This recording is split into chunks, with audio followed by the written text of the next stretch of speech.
Umabot hanggang tainga ang ngiti sa mga labi ni na Marvin at Francis dahil matapos ang ilang taong pagkakakulong sa magkaibang kaso sa loob ng provincial jail ay sa wakas makakalaya na sila. Labis po ako nagpapasalamat sa Justice and Will.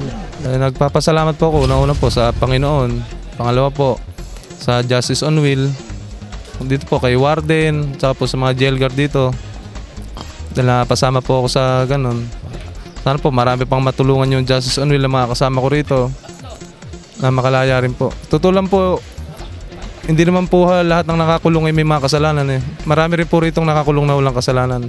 Dalawa lamang sina Marvin at Francis sa humigit kumulang 20 preso mula sa iba't ibang kulungan sa lalawigan sa mga pinalaya ng Korte Suprema alinsunod sa programa nito na Enhanced Justice on Wheels. Actually, ito pong Justice on Wheels, ito po ay isang programa ng Korte Suprema kung saan ay ipinagkakaloob po yung isang sistema sa pag-render ng serbisyos ng hudikatura para mapabilis po yung proseso. No? Ito na umano ang ikalawang pagkakataon na bumisita ang ilang matataas na opisyal ng Supreme Court sa lalawigan na pinangungunahan ni Supreme Deputy Court Administrator Jenny Lind Aldecoa de Lorino.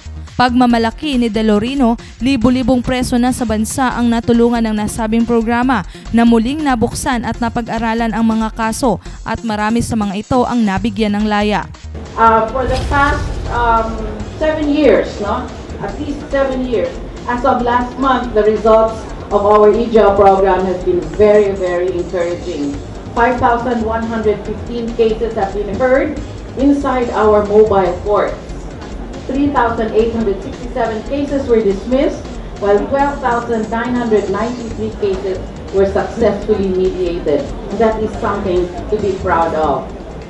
More importantly, 8,355 detainees have been released. Kasunod nito, nangako ng suporta ang pamahalaang panlalawigan sa mga presong walang kakayanang kumuha ng sariling abogado. Ito kasi ang kadalasang nagiging suliranin umano ng mga presong salat sa pera at nakukulong dahil sa kawalan ng tagapagtanggol. Tulad na lamang ni Jacob na 2 taon nang nakakulong dahil sa salang pagpatay. Aniya, hindi siya nabigyan ng pagkakataong maipagtanggol ang kanyang sarili, dala na rin ng kawalan ng pera. Pagbintangan po akong pumatay na hindi ko naman ginawa ko.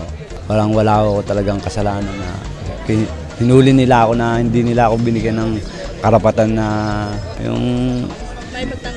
ayun po, bigla na lang po nilang hinuli na yung asawa ko po, buntis nung iwang ko. Ang tanggapan po ng Integrated Bar of the Philippines na matatagpuan po sa Old Capitol ay laging bukas po na magkaloob ng libreng serbisyo. Kung hindi po natin kayang kumuha ng serbisyo ng isang pribadong abogado ay meron po kaming pinagkakaloob na free legal assistance po. Samantala, kasabay ng nasabing programa, magandang balita naman para sa mga empleyado ng RTC o Regional Trial Court ang inanunsyo ni Provincial Administrator Attorney Alejandro Al Abesamis. Aniya, unti-unti nang isinasaayos ang bagong gusali ng RTC na itatabi sa provincial jail at inaasahang matatapos ngayong taon.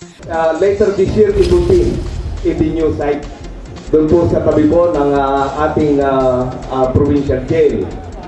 At since ito po, katulad po ngayon, ang ating pong mga bibisahan ng mga inmates ay dinadala dito, doon po ay itatawid na lamang sa bakod. Para sa Balitang Unang Sigaw, ako po si Mary Joy Perez.